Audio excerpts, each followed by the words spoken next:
ॐ वर्णानामर्थसङ्घानां रसानां छन्दसामपि मङ्गलानां च कर्तारो वन्दे वाणी विनायको नारायणं नमस्कृत्य नरं चैव नरोत्तमं देवीं सरस्वतीं व्यासं ततो जयमुदीरयेत। गुरुर्ब्रह्मा गुरुर्विष्णु गुरुर्देवो महेश्वर गुरुर्साक्षात् परब्रह्म तस्मै श्री गुरुवे नमः।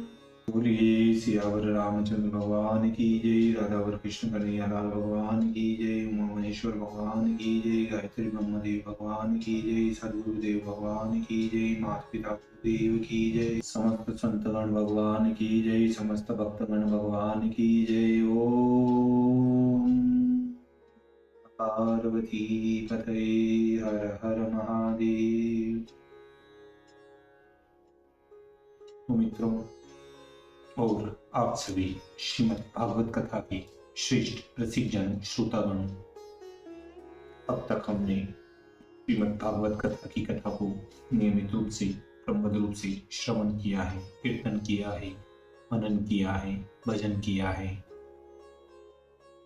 अब हम उसी क्रम में श्रीमद् भागवत कथा के 10वें स्कंद के 19वें अध्याय की ओर कथा को अग्रसर करते हैं।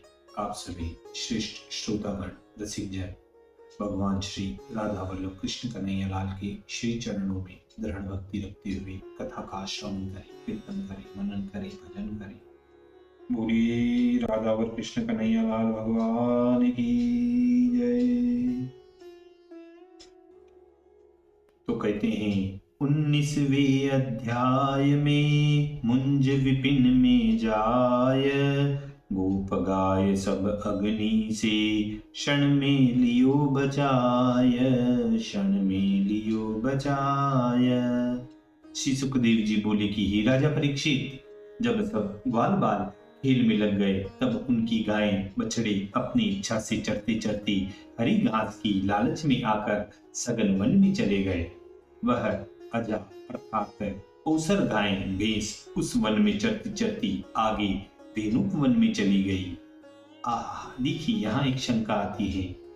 ब्राह्मण क्षत्रिय वैश्य को बकरी का पालन तथा भैंस का पालन अयोग्य है और शास्त्र में भी इसका पालन अनुचित है, फिर कृष्ण ने बकरी और भैंस क्यों पाली?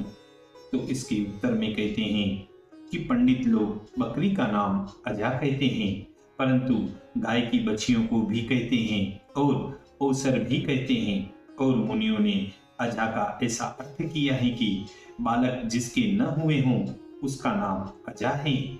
एक बार ब्याई हुई गौ को महिषी कहते हैं और इनसे अतिरिक्त का नाम गाय है। श्री कृष्ण भगवान सब बछियां और वृद्ध युवा गायों का पालन किया करते थे, कुछ बकरी भैंसों का पालन श्री कृष्णचंद्र नहीं करते थे। इस प्रकार इस शंका का निवारण होता है। अब कथा में कहते हैं जब वह सब गायें धेनुक वन में चली गई तो आगे महाघोर मधुवन है, वहां वह सभी गायें चली गई, क्योंकि वन में चारों ओर दव जो लग रही थी उसकी गर्मी से प्यास की मारी वह घबरा रही थी। जब बलराम श्री कृष्ण आदि ग्वाल बालों ने पशुओं को नहीं देखा तो मन में अत्यंत दुखी हुए और जहां तहां उन पशुओं को खोजने लगे, परंतु उनका पता कहीं नहीं लगा और उनकी जीविका का भी विनाश हो गया। तो उनके चित्त स्थिर नहीं रहे और सब सुधी बुद्धि उनकी जाती रही और पुकार पुकार कर कहने लगे, ले ले नामति नहीं गुहरावे, वेणु श्रृंग के शोर मचावे, कहाँ गई सब धेनु हमारी, अस कहीं कहीं अति होत दुखारी, अस कहीं कहीं अति होत दुखारी। फिर परस्पर विचार कर सब ग्वाल बल गायों के खुरों की चीहों को और जो गायों के दांतों से कटा हुआ घास था उसको देखते देखते जहां जहां होकर गायें गई थी वहां वहां वह भी पहुंचे। मधुवन में घुस गए, वहां जाकर मार्ग भूल गए, सीधा मार्ग अग्नि से रुक गया था। तब दुखित हुए कुछ थोड़ी सी गायों के समूहों को देखा, भूखे और प्यास से ढूंढने के खेद से और भी घबरा गए। उन्होंने अपनी गायों को घेर कर पीछे को लौटा दिया जो गायें इधर उधर रह गई और दूर दूर तक चरती थी, उनको मेघ के समान गंभीर वाणी से भगवान श्री कृष्णचंद्र ने उनका नाम ले लेकर बुलाया। कारी काजरी दूसरी धोरी, हंसिन वंसिन वासिन बोरी, पारी कबरी भूरी गौरी, गई कौन वन को कित ओरी, गई कौन वन को कित ओरी। तब सब गायें अपने अपने नाम सुनकर हर्षित होकर रंभाने लगती हैं। इससे यह सूचित हुआ कि हम तुम्हारी मनोहर वाणी को सुनती तो हैं, परंतु मार्ग में आग जो लगी है, इसलिए तुम्हारे समीप नहीं आ सकती। मार्ग बड़ा विकट है। वहां बड़ी धूमधाम से धूम ध्वजा वाला अग्नि चारों ओर वनवासी जीवों का जलाने वाला लग रहा था और पवन के वेग से प्रचंड हो रहा था और महाप्रबल लपटों से चराचर को भस्म करता चला जाता था और धुएं के धुंधकार से सर्वत्र मन में महाघोर अंधकार छा गया। चट चटात तह वास गण, फूट फूट फट जात, पट पटात तृण गण जरत, आरत पशु कुलात, आरत पशु कुलात। जीव जंतु पशु पक्षी धुएं से अंधे होकर जहां की तहां जल जल कर रह जाते थे। कोई किसी को पूछता नहीं था। मनहु प्रलय पावक बन आयो, सिगरे जग को चहत जरायो, लपटे विकटे जपटे भारी, चट कहीं शिला अग्नि को जारी, ज्यों ज्यों अग्नि निकट को आवत, त्यों त्यों ग्वाल अधिक भय पावत।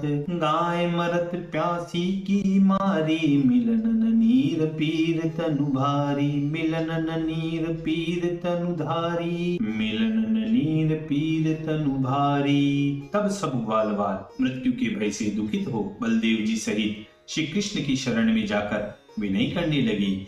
हे कृष्ण, हे कृष्ण, हे महाबलवान, हे राम, हे अनंत पराक्रम वाले, यह वन की अग्नि हमको भस्म किए डालती है। अब शरणागतों की रक्षा करनी चाहिए।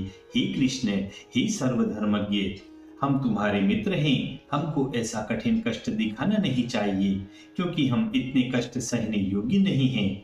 आप ही हमारे अधिष्ठाता हो, आपका ही हमको आशय है। श्री सुखदेव जी बोले कि हे राजा परीक्षित, सब दुख दूर करने वाले भगवान श्री कृष्णचंद्र मित्रों की दीन वचन सुनकर कहने लगे कि हे मित्रों, भयभीत मत हो, अपनी अपनी आंखें मीच लो। उसी समय श्री कृष्ण की आज्ञा अनुसार सबने अपने अपने नेत्र मूंद लिए। तब योगेश्वर भगवान ने उस महाभयंकर अग्नि को पान कर अपने प्यारे मित्रों को महाकष्ट से बचाया। जब उन सब सखाओं ने नेत्र खोले तो फिर भांडिर वन में आ गए और अपने आप को और गायों को अग्नि से छूटा देखकर बहुत विस्मित हुए कि यह क्षण मात्र में ही क्या अचंभा हो गया।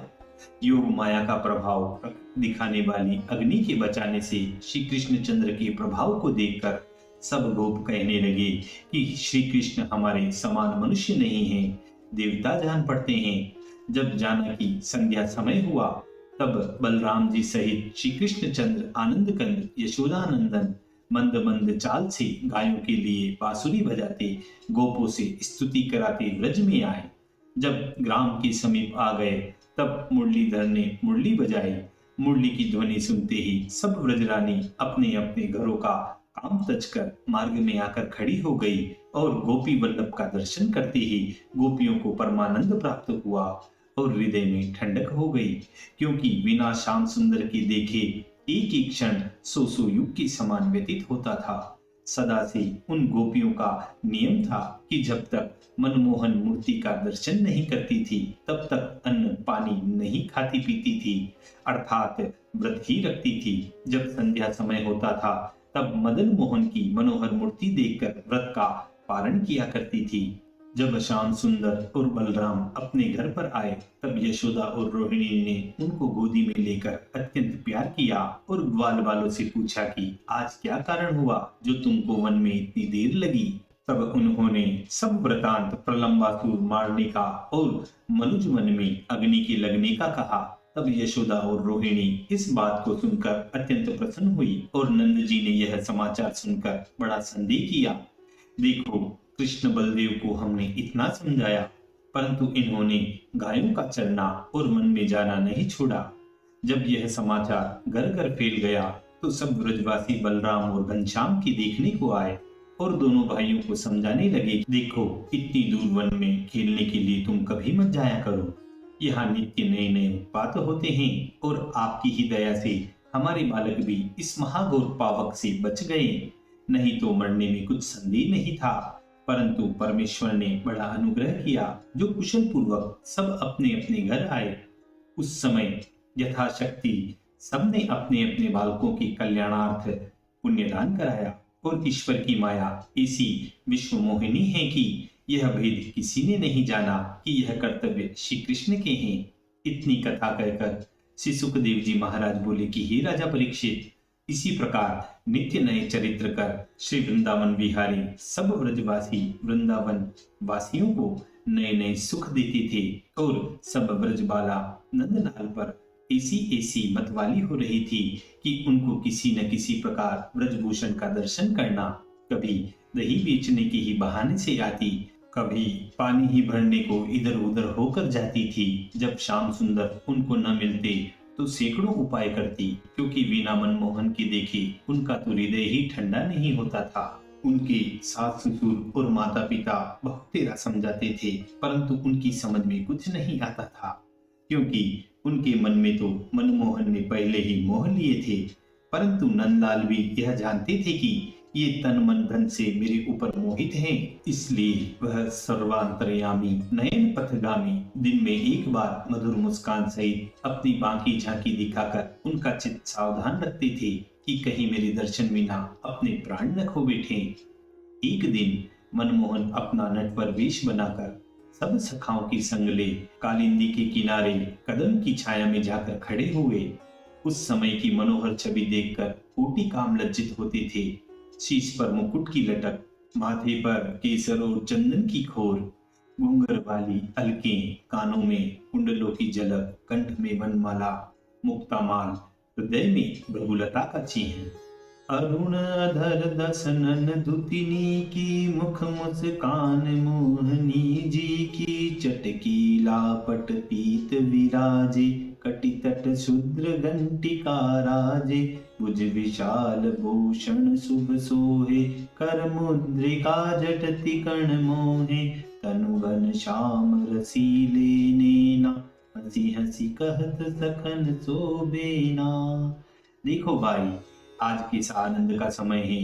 गगन में घटा छा रही है, चपला चमक रही है, महीने महीने फुहारे पड़ रहे हैं, कोकिल कूहू कर रही हैं, मोर शोर कर रहे हैं, जिल्ली जिंगार रही हैं, दादुर बोल रही हैं, हरी हरी भूमि चारों ओर दिखाई दे रही है, मानो कि कामदेव ने हरे मखमल का बिछोना बिछा दिया है और ऐसी सुगंधिनी समीर चल रही हैं कि जिसके स्पर्श से कामी पुरुषों की चित चलायमान होते हैं और यमुना न्यारी ही लहरें लेती चली जाती हैं और बीच बीच में जो भंवर पड़ते हैं उनकी कैसी उत्तम शोभा है।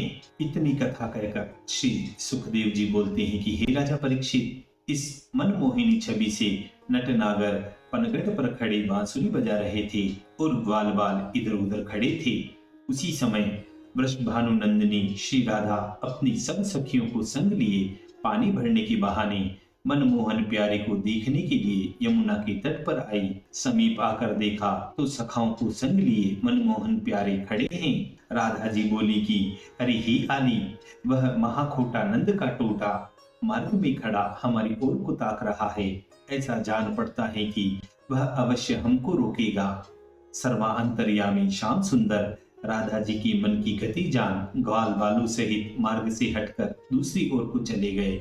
जब वृषभानु दुलारी ने जाना कि ब्रज विहार हट गए, तब आगे को सीधारी और यमुना जल भरकर अपनी अपनी गागरें सिर पर धर धर कर जब घर की ओर चली, उस समय वृषभानु नंदिनी सखियों के समूह में ऐसी शोभायमान जान पड़ती थी जैसे गहनदिनियों के झुंड में राज गहनदिनी मंद मंद चाल से झूमती चली जा रही हैं। चली भवन की ओर सिर पट सोहती गागरी, पीछे ते चित चोर घट को दियो लुड़ाय मही, घट को दियो लुढ़ाय मही।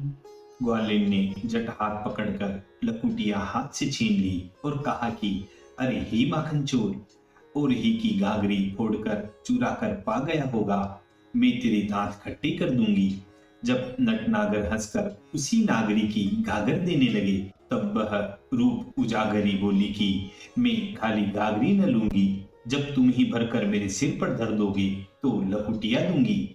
जो तुम कहो कि मैं नंद का पुत्र हूँ तो मेरी बड़े महर की बेटी हूँ, मेरा तुम्हारा 1 ग्राम का बात है, मैं किसी प्रकार आपकी बात नहीं सहूंगी। जो तुम 1 कहोगे तो 10 सुनोगे, मुझको तुम्हारा किसी प्रकार का भय नहीं है। यह सुनकर श्याम सुंदर हंस पड़े और कहा, हे प्यारी, तुम हमारी लकुटिया दे दो, मैं तुम्हारी गागर भरकर तुम्हारे सिर पर धर दूंगा। बाकी चितवन और मंद मुस्कान देख राधा सहित सब सखियों ने तन मन की सुरती बिसाड़ दी।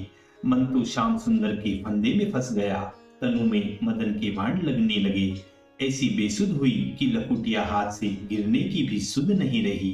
तब घट भरी हरि भाव से दीनो शीश उठाय, मैं कहूँ सुधि तनु की नहीं, चली व्रज ही समुजाय। कियो द्रगन में धाम सुंदर नट नागर सुखद, जीत देखो तित श्याम, पंथ मोहि दिखत नहीं, पंथ मोहि दिखत नहीं, पंथ मोहि दिखत नहीं। उधर से और एक सखी जल भरने के लिए आती थी। राधा को देखकर कहने लगी कि हे राधा, तुमको क्या हो गया? तेरे मन में क्या सोच है जो तू उल्टी उल्टी मार्ग में जा रही है? राधा बोली कि अरे हे आली, क्या कहूँ, उस वनमाली ने मेरे ऊपर कुछ ऐसी मोहनी डाल दी है कि सिवाय श्याम सुंदर के और मुझे कुछ दृष्टि नहीं आता।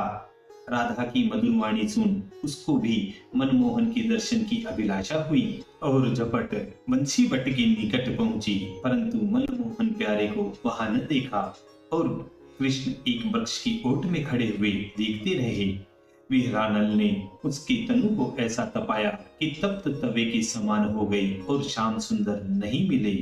तब चली नीर भरी भवन को बार बार पछिताय, भरत धरत सिर घाघरी रीति है जाय, मन के जान नहार देखी ग्वालनी को विकल, प्रगटे नंद कुमार आय अचानक निकट ही, आय अचानक निकट ही, आय अचानक निकट ही। हे प्रिया, क्या व्याकुल हो रही हो? यह कहकर उसको हृदय से लगा लिया और उसकी हृदय की सप्ता बुझा दी और उसके मुखारविंद की ओर को देखकर कहने लगी कि हे मृगनयनी, तू कौन है? मैंने आज तक तुझको कभी नहीं देखा। ग्वालिनी बोली कि हे जीवन मूल, तुम मुझको क्या देखते? पहले तो रूप दिखाकर हमारा मन हर लेते हो और फिर तरु की ओट में छिपकर हमारे प्रेम की परीक्षा करते हो। हे चित चोर, यह तो बताओ कि यह चित चुराने की विद्या तुमको किसने सिखाई? यह बात सुनकर तिरछी चितवन करके मनमोहन मुस्काए। वह सखी तिरछी चितवन और मंद मुस्कान को देखकर सब सुधि बुद्धि भूल गई और यह सूरत न रही कि वह कौन है, मैं कौन हूँ और कहाँ हूँ। सिर पर गागर तो धर ली, परंतु इधर उधर घूमने लगी और एक व्रजबाला उधर से आती थी। उसने इसकी दशा देखकर निकट बुलाकर पूछा कि क्या भूली भटकी सी फिर रही है, परंतु उसने कुछ नहीं सुना। जब फिर उसने कहा, क्यों री, बतलाती नहीं कि तेरी क्या गति है? फिर तो एकाएक ही अचानक चौंक पड़ी, जैसे कोई स्वप्न से जाग उठता है। अरे हे आली, मेरी दशा कुछ मत पूछो। श्याम वर्ण किशोर अवस्था वाला एक कुमार मुझको मिला, न जाने उसने मेरे ऊपर क्या टोना कर दिया। उसकी बाकी चितवन देखते ही मेरी सुधी बुद्धि बिसर गई और ऐसी विहराग्नि की ताप मेरे हृदय में उठी कि जब ही जल की गागर सिर पर धरकर चलती थी, थोड़ी ही देर में वह जल सूख जाता था। मैं जब भी भरकर सिर पर धरती हूँ तभी सूख जाता है। इसी प्रकार सैकड़ों बार सिर पर धरा, परंतु घट सूख ही सूख गया। तब मेरे मन की लगन जानकर वह चित्तचोर मेरे समीप आकर उपस्थित हुआ और मुझसे कहने लगा, तेरा घर कहाँ है? मैंने तुझे आज तक ब्रज में कभी नहीं देखा। ऐसे कहि चित यो विहसी, मेल की रही बुलाय, तब ही ते वह ले गयो, मेरो जीत चुराय। वह सखी उसको सावधान करके आप यमुना जी की ओर चल दी। देखो तो मुरलीधर मुरली हाथ में लिए एक वृक्ष की ओट में खड़े हैं। मैंने जब ही जाकर यमुना में गागर भरी और सिर पर धरी कि झट आकर मेरे निकट खड़ा हो गया और मेरी लट पकड़ ली और कहने लगा कि यह कहकर मेरी लट छोड़ दी और मुस्का दिया। जब मैं घर की ओर को थोड़ी ही दूर चली, फिर आगे जाकर मार्ग में भूल गई और वहां बैठ गई।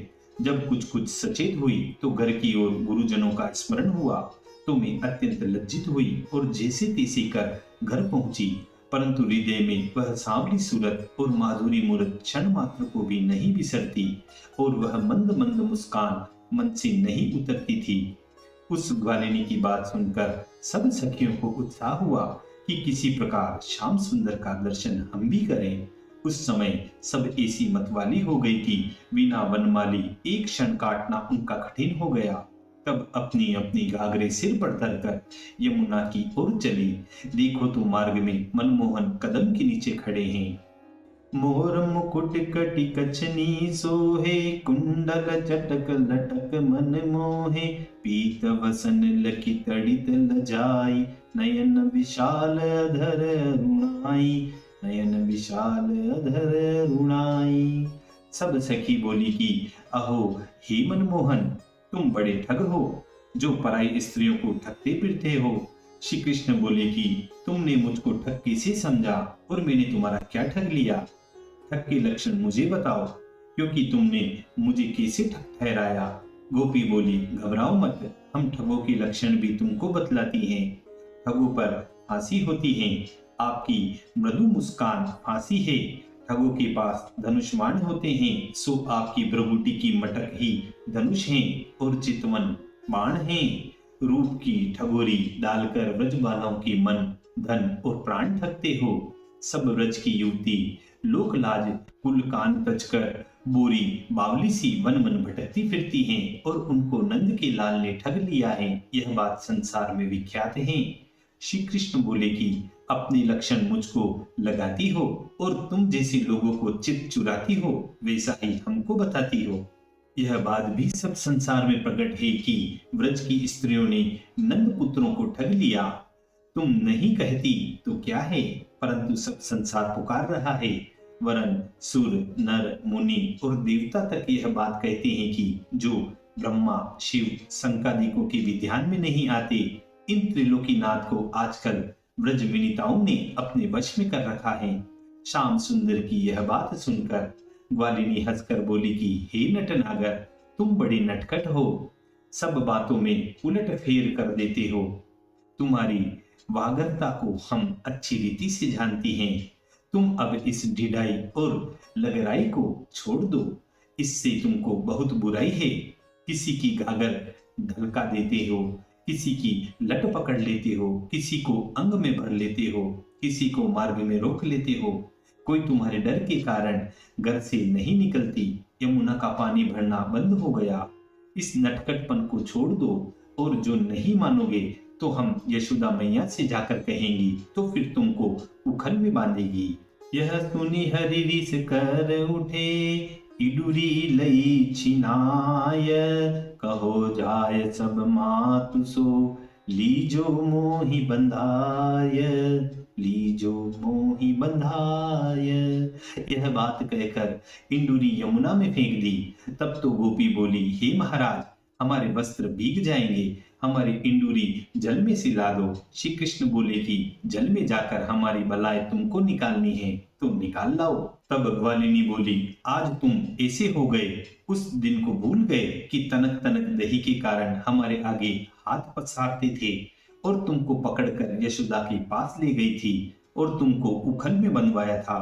और अब भी तुम बड़े बाप के बेटे हो तो खड़े रहो, हम अभी यशोदा को बुलाकर आती हैं। तब गोपियों ने यशोदा के पास जाकर सब वृतांत कहा कि तुमने ऐसा उत्पाती पुत्र उत्पन्न किया है जो किसी की घाघर पटकता है, किसी की बाह को पकड़कर झपटता है, किसी को गाली देता है, किसी की इंडूरी पकड़ लेता है और बहुत सी बातें ऐसी करता है कि उनको कहते भी आपके सामने सकुच लगती हैं।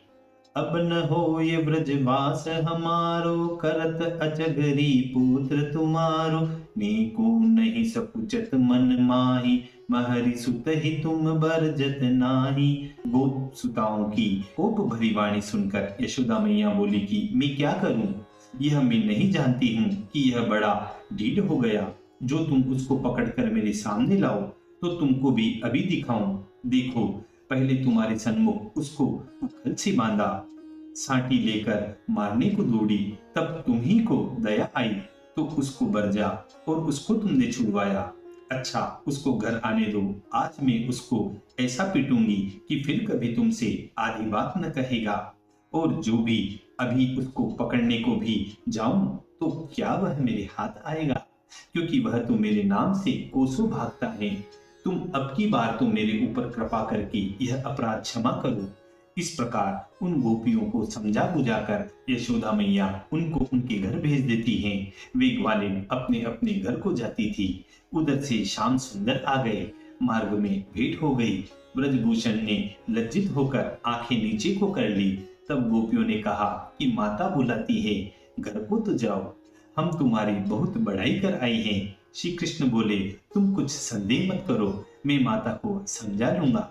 गोपियों से यह बात कहकर श्री वृंदावन बिहारी सकुचते डरते कांपते घर को आए और द्वार ही से इधर उधर को देखा कि माता कार्य में तो लग रही हैं, परंतु गोपियों के उल्हाने का कोप चित्त में भरा रहा है।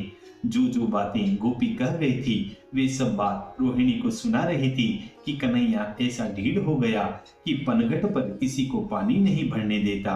वह बहुओं को गाली देता है, किसी की बाह मरोड़ता है, किसी की घाघर फोड़ता है। उन लोगों का उल्हाना सुनकर जैसे तैसे उनसे पीछा छुड़वाया है, परंतु अब वो काना घर आ जाए तो साटी से उसकी बात पूछूं।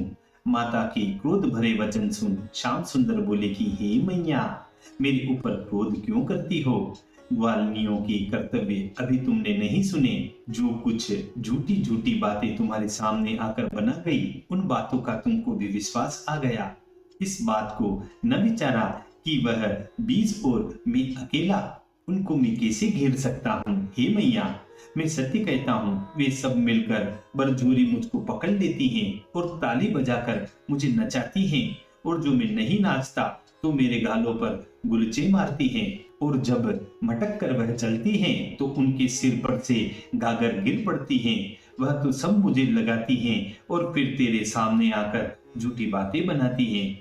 मुरली मनोहर के मनोहर वचन सुनकर और चंद्रवदन देख यशोदा मैया ठंडी हो गई और सब क्रोध जाता रहा और कहने लगी कि मदमाती ग्वालिनी मेरे काना को वृथा दोष लगाती हैं, मेरे आगे जोड़ जोड़ कर बातें बनाती हैं। उन सबके मैं गुण जानती हूँ कि मेरे शाम से बरजोरी अठलाती हैं, झूठे लांछन लगाती हैं।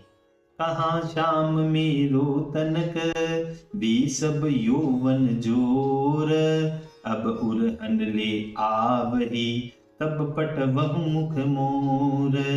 तू क्यों उन डिग जात मैं बरजत मानत नहीं, लावत झूठी बात वे सब ढीढ़ी ग्वालिनी, वे सब ढीढ़ी ग्वालिनी, वे सब ढीढ़ी ग्वालिनी। यह बात कह यशोदा मैया ने श्याम सुंदर को गोदी में उठाकर मुख चूम लिया और बहुत सा प्यार किया। अब ब्रज में घर घर यह बात प्रकट हो गई कि पनघट पर नटनागर बड़ी धूम मचाता है कि यमुना पर कोई जल नहीं भरने पाती। कदम के वृक्ष पर बैठकर मुरली बजाता है और सबके चित्त चुराता है, किसी की घाघर पटकता है, किसी की बैया झटकता है।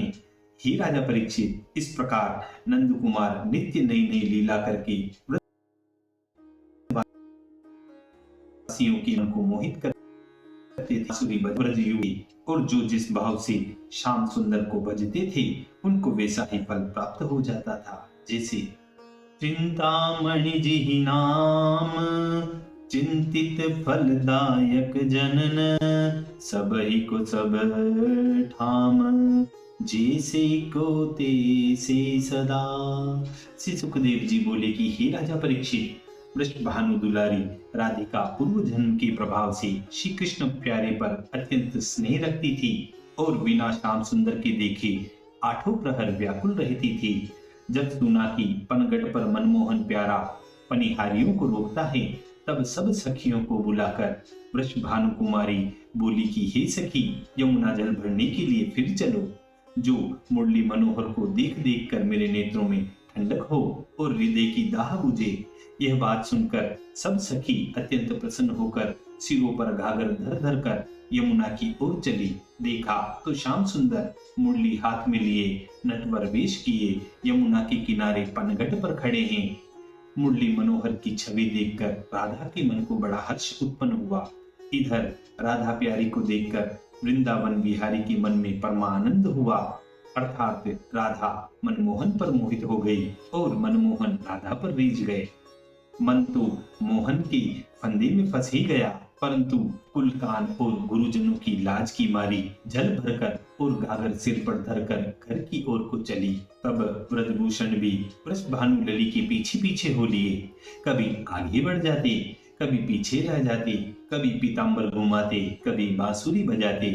थोड़ी दूर निकल गए, तब हंसकर बोले कि हे प्यारी, आज हमारी ओर को देखती भी नहीं। यह कहकर कहते हैं, प्रेम ठगोरी डार के चितवन वाण चलाय, मन हरि लीनो सबन को दियो काम उपजाय। भई विवश सुकुमार उमंग उमंगिया दरद मोही नंद कुमार। सुधि बुद्धि बिसरी देह की, सुधि बुद्धि बिसरी देह की, सुधि बुद्धि बिसरी देह की। जैसे तैसे करके सखियों के संग गिरती पड़ती राधिका जी घर को आई और सब सखी भी अपने अपने घर गागर धर धर कर राधा के पास आकर बोली कि हे प्यारी, अब क्या उपाय करें? चित्त तो हमारा नंद किशोर चित्त चोर ने हर लिया, अब हम कहाँ कैसे रहें? बिना माँ के बिहारी की मनमोहनी मूर्ति देखे एक पल मात्र को कल नहीं पड़ती, क्योंकि तन यहाँ और मन वहाँ, कैसे निर्वाह हो? यह लाज दई मारी हमारी पूरी बेरन हो गई। राधा बोली, अरे ए हाली, बिना वनमाली मेरी भी यही दशा है। माता पिता के डर की मारी कुछ भी नहीं कर सकती, और यह मन तो बारंबार यही कहता है कि जिस प्रकार हो सके उस प्रकार नंद किशोर की ओर को चलो। मैं इन मन को बहुत तेरा रोकती हूँ, परंतु यह पापी मेरे रोकने में नहीं रुकता। अब मेरी यह इच्छा है कि सब लोक लाज को त्याग कर मनमोहन प्यारे से सच्ची प्रीति करूं। क्यों अपने शरीर को मैं दुख दूं? कहाँ लाभ सो कहो सयानी, जामे हो ये प्राण की हानि। सोना कहाँ कान जेहि टूटे, अंजन कहाँ आँख जेहि फूटे, अंजन कहाँ आँख जेहि फूटे। हे प्यारी, हे सखी, जब प्राण प्यारे के वियोग में प्राण ही नहीं रहे तो लाज को लेकर क्या चूल्हे में डालूंगी। इससे तो मेरी समझ में यही आता है कि मनमोहन प्यारे को अपना प्राणनाथ बनाकर अपने मन की अभिलाषा पूरी करूं। इस बात में तुम्हारी क्या सम्मति है? राधा प्यारी की बात सुनकर सब गोप कुमारी कहने लगी कि हे राधा, हे प्यारी, जो गति तुम्हारी है वही हमारी भी समझनी चाहिए। हम भी बहुत तेरे उपाय कर हार गए हैं, परंतु उस मनमोहन प्यारे की मनोहर छवि हमारे बिसारे से नहीं बिसरती। बसी रहत नित चित में मोहन की मुस्कान, कांपे न्यारो होत रंग हल्दी चूना सान। मीठी लोक कुल कान, पतिव्रत राखे श्याम सो, यही लही अब ठान। बूरो बलो को कहे। एक गोपी बोली, अरे हे सखी, अरे हे आली, यह बात तो मैंने तुम्हारे मान ली, परंतु बिना तप किए श्री कृष्ण भगवान का मिलना बहुत कठिन है। हे सखी, ऐसा भाग्य हमारा कहाँ है? जो नंद दुलारा हमारा पति हो जाए। इससे मेरी यह इच्छा है कि जो वृंदावन बिहारी को अपना पति बनाना चाहो तो सब मिलकर तप करो, फिर पार्वती भवानी से यह वर मांगो कि मनमोहन प्यारा हमारा वर हो। मैंने महात्मा पुरुषों के मुख से ऐसा सुना है कि जब तप संयम नेम ते प्रभु प्रकटत पाखान, ताते जब तप कीजिए और उपायन आन, कीजे यह दृढ़ नेम प्रात जाय यमुना नदी, पूजहि सब करि प्रेम, तो पावहि पति शाम को, तो पावहि पति शाम को, तो पावहि पति शाम को। देखो, तप करके योगी जन हर का ध्यान करते हैं और मनोवांछित फल पाते हैं, और शिव पार्वती सब कामनाओं की दाता हैं। यह भी मैंने बड़े बड़े सज्जन पुरुषों के मुख से सुना है। अरे हे सखी, हमको यही मनोवांछित फल है जो नंद कुमार के चरणारविंदों में प्रेम प्रीति बनी रहे। सखी की प्रेम भरी बात सुनकर, वाणी सुनकर वृषभानु दुलारी बहुत प्रसन्न हुई और यह बात सबके चित्त में चुभ गई। तब राधा समेत सब सखी कहने लगी कि धन्य है प्यारी, तेरी बुद्धि को तू बड़ी चतुर है। हे राजा परीक्षित, ब्रह्मादिक देवता भी बारंबार यही कहते हैं कि धन्य है गोप कुमारियों को कि जिन्होंने वृंदावन बिहारी को अपना प्रीतम बनाया।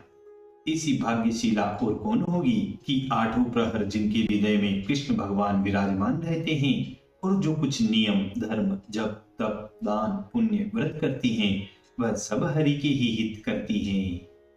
जागृत स्वप्न सुषुप्त व्रत व्रज युवतिन मन माही, मोहन रंग रांची सकल तन मन श्याम बसाही, ऐसा कौन प्रवीण प्रेम फंद जो नहीं फसयो, हरि छवि झल मन मीन, बिछुरत सकत नहीं एक पल, बिछुरत सकत नहीं एक पल, बिछुरत सकत नहीं एक पल। इसी मधुर संवाद के साथ श्रीमद् भागवत कथा की 10वें स्कंद की नामी ऊनविंशो अध्याय 19वें अध्याय की समाप्ति व पूर्णता होती है। बोलिए श्री कृष्ण कन्हैया भगवान की जय।